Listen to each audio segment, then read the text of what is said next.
E a série é sobre a eficácia da oração. Qual o nome que eu tenho dado a essa série aí? Dessa de manhã, está vendo ali? Isso é oração eficaz, eu sempre esqueço o nome. O poder da oração, exatamente. Eu vou ler o texto base aqui, que nós... Deixa eu ver aqui. Isso. Eu queria que você abrisse sua Bíblia comigo em Filipenses 4, versículo 6. 4, versículo 6. Eu vou ser breve aqui, eu quero terminar esse culto 10h30. Irmãos, outra coisa. Devido aos acontecimentos que, sobre essa questão aí, no nosso bairro, de violência, esse negócio todo, nós continuamos orando contra isso em nome de Jesus, mas eu estava conversando com o Cláudio de manhã, ele estava falando comigo e eu não vou mudar o horário do culto, mas eu vou fazer algo a partir de hoje à noite, que nós vamos, com o nosso culto domingo, hoje à noite, e durante algum tempo aí, enquanto precisar, eu vou terminar esse culto 8:45. Amém, irmãos? Quando for 8:45, onde eu estiver pregando aqui, onde eu estiver, eu vou parar e nós vamos finalizar o culto. Para quê? Para nós podermos, então, 9 horas já está todo mundo em casa, então acho que assim, pelo menos uma medida razoável que nós vamos ter em relação a tudo isso que está acontecendo. Amém, irmãos? Então, vou fazer dessa forma, der 15 para as 9, a gente vai terminar o culto, e aí nós vamos caminhando aí. Isso vai durar pouco tempo, porque em nome de Jesus isso já está repreendido, em nome de Jesus. E nós não vamos ficar impedidos de adorar a Deus por causa disso. Então, nós já oramos em nome de Jesus para que Deus envie espiritualmente a solução para que isso acabe, para que isso cesse. Mas, nesse momento, nós vamos fazer dessa forma. E a escola de vida nós vamos terminar também um pouco antes, a escola de vida. 9h30 a gente pode, de repente. Escola de vida, que vai até 10 e pouco, a gente 9h30 termina, porque também não tem como ser menos que isso, senão a gente não consegue dar a matéria, porque são 2 aulas, mas pelo menos 9h30, vamos tentar enxugar aí. Tá bom, irmãos? Amém? Então, sexta-feira, escola de vida, a gente vai estar aí. Amém. É isso. Vamos ler. Filipenses 4:6 diz assim: não andeis ansiosos por coisa alguma, antes, em tudo, sejam os vossos pedidos conhecidos diante de Deus pela oração e súplica com ações de graça. E a paz de Deus, que excede todo o entendimento, guardará os vossos corações e os vossos pensamentos em Cristo Jesus. Espírito Santo, nos conduz nesse momento, que a Tua palavra, ela seja vivificada nos nossos corações.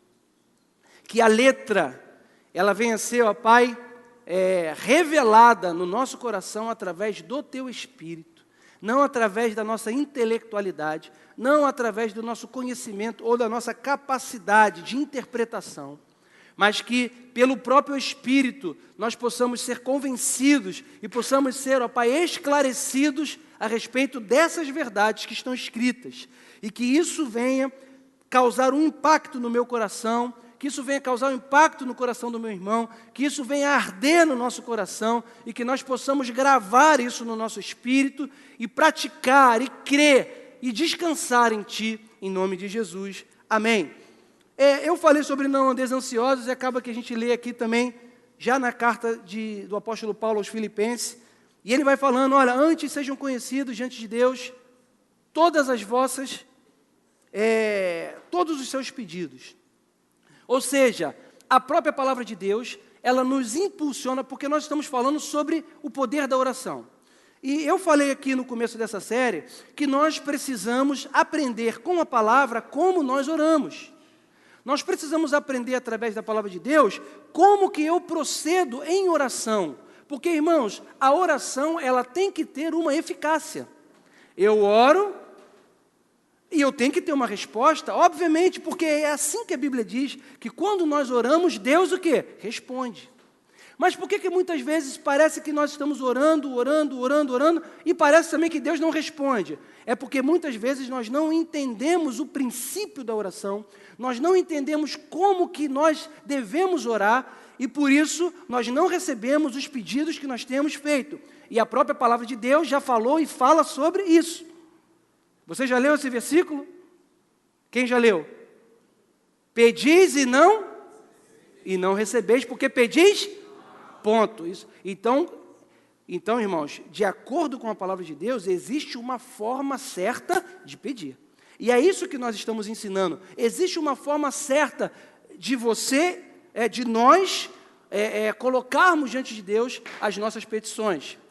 E eu enumerei aqui algumas.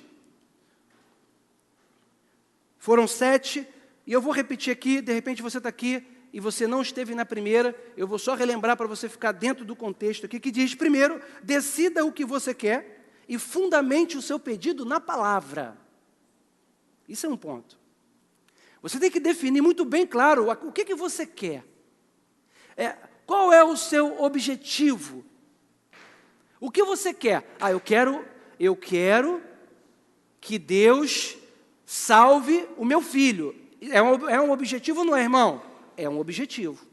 Você definiu o objetivo.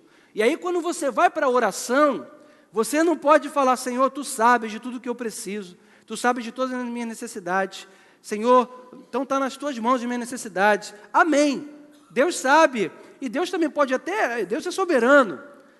Mas nós precisamos especificar, segundo a palavra de Deus. Estejam conhecidos os seus pedidos diante de Deus. Senhor, o meu pedido é que Tu salves o meu filho, que Tu liberte ele, que ele possa ser revelado a ele a Tua verdade e que ele se chegue a Ti, porque, Senhor, esse pedido que eu estou fazendo está ou não está fundamentado na palavra?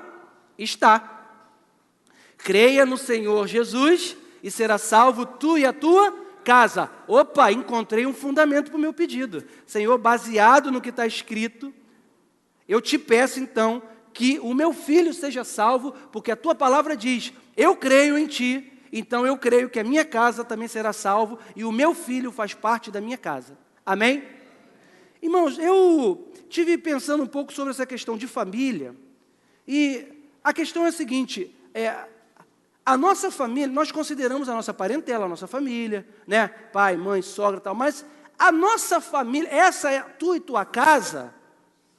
A nossa família quer dizer a minha esposa e o meu filho. Essa é a minha família. Porque, às vezes, a gente fala assim, mas a minha família... Irmãos, a nossa família, a sua família é você, sua família, nesse contexto, é você, sua esposa e seus filhos. Claro que o resto é o quê? A nossa parentela. É a nossa parentela. Agora, o domínio e a autoridade sobre a nossa família... nós temos. Essa promessa vai se cumprir aonde? Garantida na nossa família. Isso é uma promessa garantida para a nossa família. Então, se a palavra de Deus disse isso, irmão, isso vai se cumprir na sua família e na minha família. Você está conseguindo compreender? Então, você pede a Deus, você fala assim, eu quero que isso aconteça. Então, isso é um primeiro pedido, você definiu o que você quer e você verbalizou, você falou com Deus que você quer aquilo.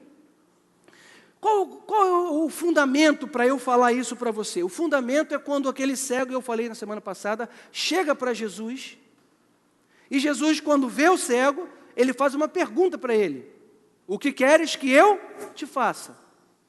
Ora, Jesus não sabia que aquele homem era cego? Sabia. Um cego, não precisa ninguém falar, você vê que a pessoa tem uma deficiência visual. Jesus sabia que ele era cego, ele vai até Jesus, e Jesus não fala assim, então tá bom, seja curado. O que quer que eu te faça? Ele sabia o que ele queria. Ele tinha bem definido o que ele queria que Jesus fizesse. Senhor, que eu volte a ver.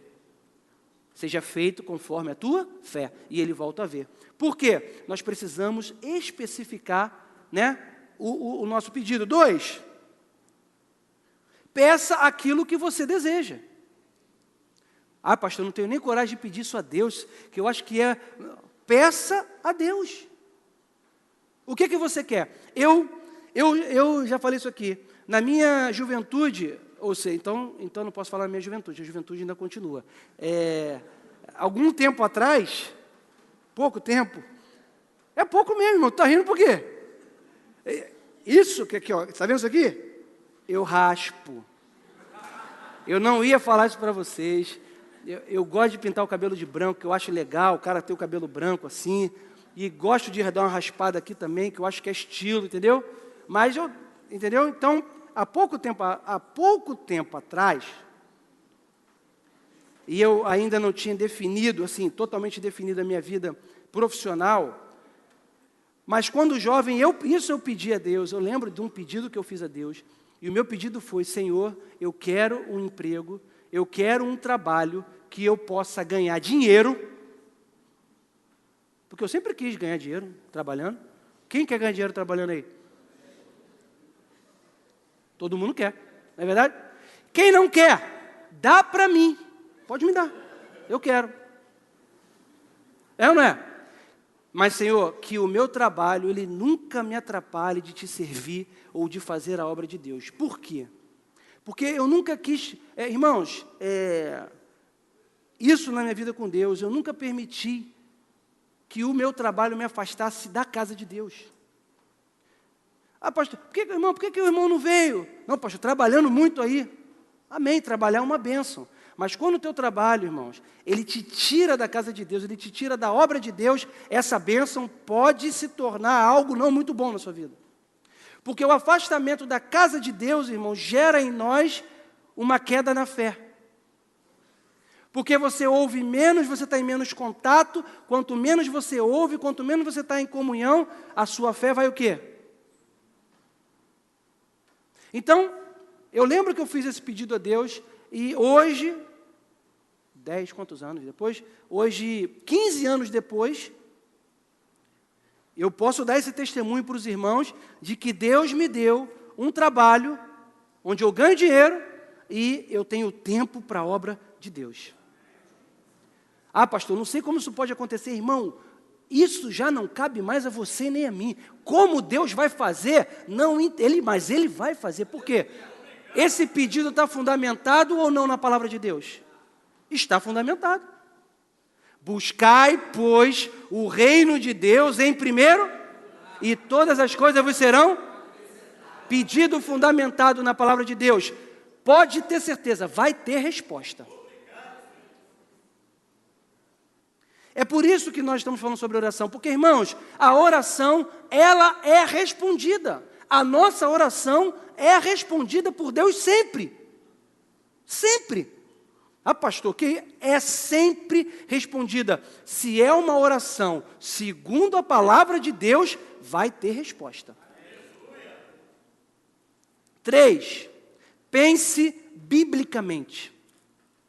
Nós precisamos, irmãos, treinar o nosso espírito para pensarmos o que a Bíblia pensa.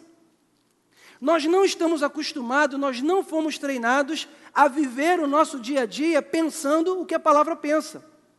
E nós vamos deixando que outros pensamentos venham invadir a nossa mente, e nós pegamos pensamentos do mundo, pensamento de amigos, pensamentos ou filosofias, que nós vamos deixando entrar para o nosso coração e vão invadindo, na verdade, entra na nossa mente e vai invadindo o nosso coração. Por quê? Porque nós nos permitimos, muitas vezes, viver o nosso cotidiano sem pensar biblicamente. E pensar biblicamente significa segurança para a nossa vida.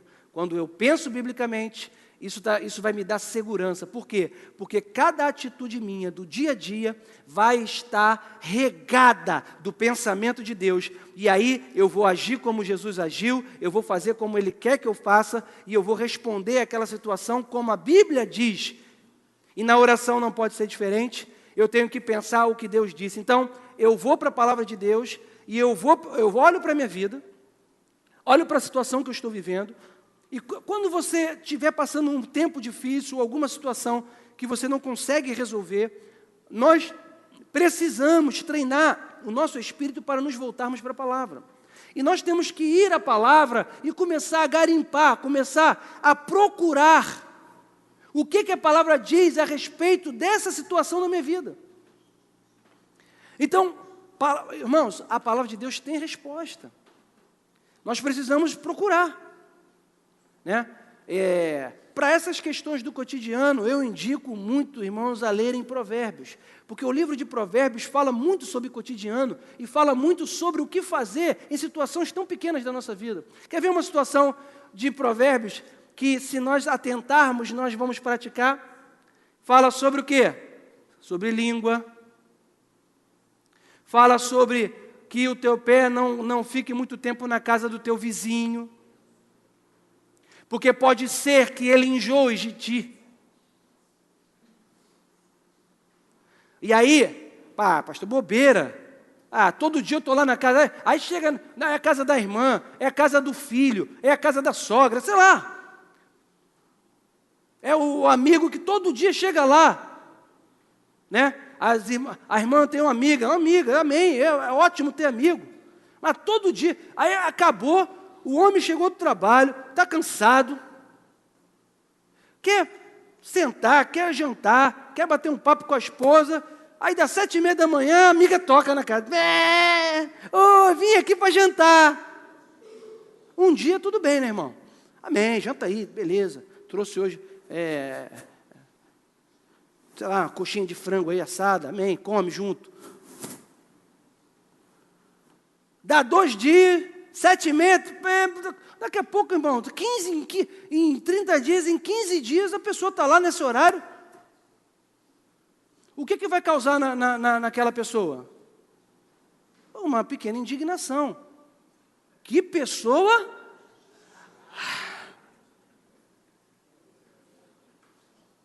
Ela não se... Irmão, o primeiro coro, vamos completar o segundo. Ela não se manca. Até que chega um ponto que a pessoa não aguenta nem mais ver aquela pessoa. Mas por quê? Porque não houve uma sabedoria de entender algo tão simples que já está escrito lá na Bíblia. Né? Se você não tem o que falar, o que é que você fala? Nada. A Bíblia diz que até um tolo se passa por sábio se ele ficar o quê? Quieto, calado. Mas a gente gosta de falar, né, irmão? Dá opinião, fala. Não, porque eu acho, e eu acho também isso aqui. E aí, lá em Provérbios diz que nós ficamos presos pelas nossas próprias palavras. Mas você não falou isso? Tu nem lembrava. Fala tanto que nem lembrava que falou aquilo. E falou. Vamos para Tiago. Aquele que quer sabedoria, peça, que a todos dá o quê? Liberalmente. A gente precisa ter a sabedoria de Deus, irmão, não é a nossa, não. Esses pequenos deveres de casa que a Bíblia nos dá para fazer, irmão, isso muda o teor da tua vida. Isso muda a nossa história. Isso muda os nossos relacionamentos. A sua forma e a minha forma de orar, como a palavra de Deus manda orar, muda a tua vida. Sabe por quê? Porque você ora, a tua oração tem eficácia. Você recebe a resposta. E você fala, caramba, como Deus é poderoso. E você vai ver no resultado, irmão. Viver com Deus tem que ter resultado, irmão. Esse negócio que não tem, pastor, tem que ter resultado, irmãos. Todos os homens que viveram com Deus tiveram resultados positivos da sua vida com Deus. Foram conhecidos como homens de Deus, né? Subjugaram reinos. É ou não é? Foram homens que oravam e Deus respondia. 4. Guarde a mente contra todo pensamento maligno de dúvida e de incredulidade. A incredulidade, irmão, ela é o quê? Segundo a Bíblia, pecado. Sabia disso? A incredulidade não é só, não quero. Não, ela é pecado. Pior do que o pecado de feitiçaria. Que isso, irmão? É quando Deus diz que Ele vai fazer na tua vida, na minha vida, e eu duvido do que Ele disse. E eu falo, não é possível. Como que Deus vai fazer isso? Eu estou pecando quando eu faço isso, porque ele fala, meu Deus, eu sou Deus, as minhas palavras não passarão. Eu sou o mesmo ontem, hoje e vou ser para sempre. O mesmo Deus que agiu ontem é o que age hoje, é o que vai agir amanhã. Então, se o Glaucio não crê no que eu falei que eu ia fazer, ele está pecando. Não sou eu que estou dizendo isso, irmão, é a palavra de Deus quem diz isso. 5. Medite nas promessas de Deus. O que Deus prometeu para você e para mim? Quem sabe aí? Calma aí, não, irmão. Não, eu vou perguntar de novo. Que aí é brincadeira. Ninguém levantar a mão é brincadeira. Quem sabe das promessas que tem aí? Ah, pô, pelo amor de Deus. Quem não sabe que eu vou falar? Quem não sabe? Pastor, não sei. Estou aqui. Ó, o negócio é muito doido. Acho legal a igreja pra caramba. Está tudo legal, mas que tem promessa? O que tem? Tem que dar glória a Deus, eu dou glória a Deus. Não. Tem uma promessa certa na palavra para você e para mim. Claro que promessas e deveres, irmãos. Óbvio. Só que os deveres não são penosos, porque a palavra de Deus diz que os mandamentos de Deus não são penosos. São deveres com prazer eu faço, porque quanto mais eu me aproximo dele, quanto mais intimidade com ele, mais eu quero fazer a vontade dele. E fazer a vontade dele vira um prazer. Você tem prazer em abençoar alguém. Você tem prazer em não ter ressentimento contra alguém. Você tem prazer de querer ser um manancial na vida de outra pessoa. Você tem prazer. Você fala assim, não, eu quero fazer isso. Você tem prazer de ser misericordioso com aquela pessoa que ninguém é. Por quê? Porque irmão, o Espírito Santo faz isso na nossa vida. Nós não conseguimos, mas com o Espírito a gente vive assim. Meu Deus, obrigado pelo Espírito Santo. Irmão, o Espírito Santo, ele é maravilhoso, ele está aqui. Está aqui. Toda hora fala, gente, meu Deus do céu, irmão, busca o Espírito Santo. Busca como... O que você precisa hoje? Vou abrir aspas aqui. Qual a sua maior necessidade? Minha? Busca a face de Deus. Só faz isso. Não faz mais nada, irmão. Vou fazer. Busca a face de Deus. Só faz isso. Vai para o teu quarto, ora, lê a Bíblia, adora a Deus. Faz isso todo dia. Só faz isso, não faz mais nada. Mas que eu estou tentando. Não tenta. Busca a face de Deus. Só faz isso. Tu vai ver o que o Espírito Santo vai fazer na tua vida. Irmão, quando tu pensar, ele já fez. Quando tu falar assim, já aconteceu. Quando tu abrir a tua boca, vai acontecer.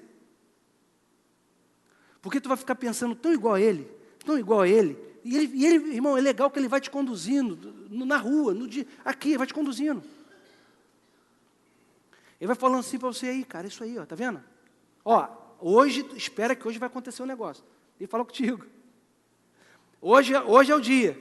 E o Espírito já falou comigo sobre a questão do nosso imóvel. É por isso que eu estou alegre aqui, irmão. Eu vou te falar então, faltam 50 mil. Faltam 50 mil. E o Espírito falou comigo, essa semana eu vou te dar 50 mil para a igreja. E eu estou aqui, feliz da vida. Porque, irmão, ele já falou, fica tranquilo, cara. Fica tranquilo. Isso vai, de uma forma ou de outra, isso vai acontecer. E aí eu estou fazendo aquilo que a Bíblia diz, eu estou me alegrando na esperança da glória de Cristo. Pastor, mas parece que já aconteceu, mas já aconteceu, irmão. Ele já me abençoou, Ele já nos abençoou com toda sorte de bênçãos espirituais nas regiões celestes em Cristo Jesus. O diabo só está tendo um trabalho de querer resistir mais um pouco, mas vai ter que largar. Já teve ordem. vai ter que largar. E eu fico aqui só sentado, vendo a provisão e o poder de Deus. Eu fico só aqui assim, só sentado, falando assim, rapaz, aí. Eita ferro, oh Deus bom. 6, agradeça a Deus contínua e constantemente pela resposta. Já pediu? Já especificou o teu pedido a Deus? Já. Então agora, a partir de agora, irmão, é só agradece. Senhor, obrigado, porque o meu filho já está salvo. Porque eu sei que tu me ouves em todas as coisas. O que Jesus falou antes de ressuscitar Lázaro? Graças te dou, Pai, porque eu sei que tu me ouves. Ele ia ainda orar, ele ainda ia dar a ordem. Ele ia falar assim, Lázaro, vem para fora, mas não tinha falado. Antes dele falar, Jesus já falou assim, Senhor, obrigado, porque eu sei que tu me ouves. Ou seja, eu vou falar para ele vir, eu sei que ele vai vir mesmo.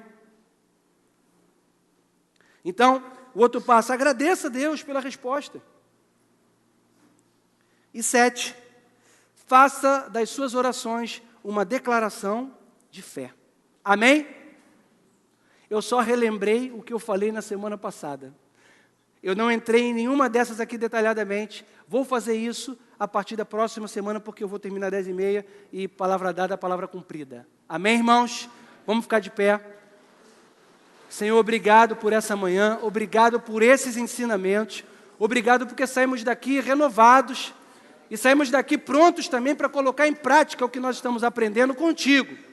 Dá-nos um almoço maravilhoso. Senhor, abençoe todas as mães que estão aqui.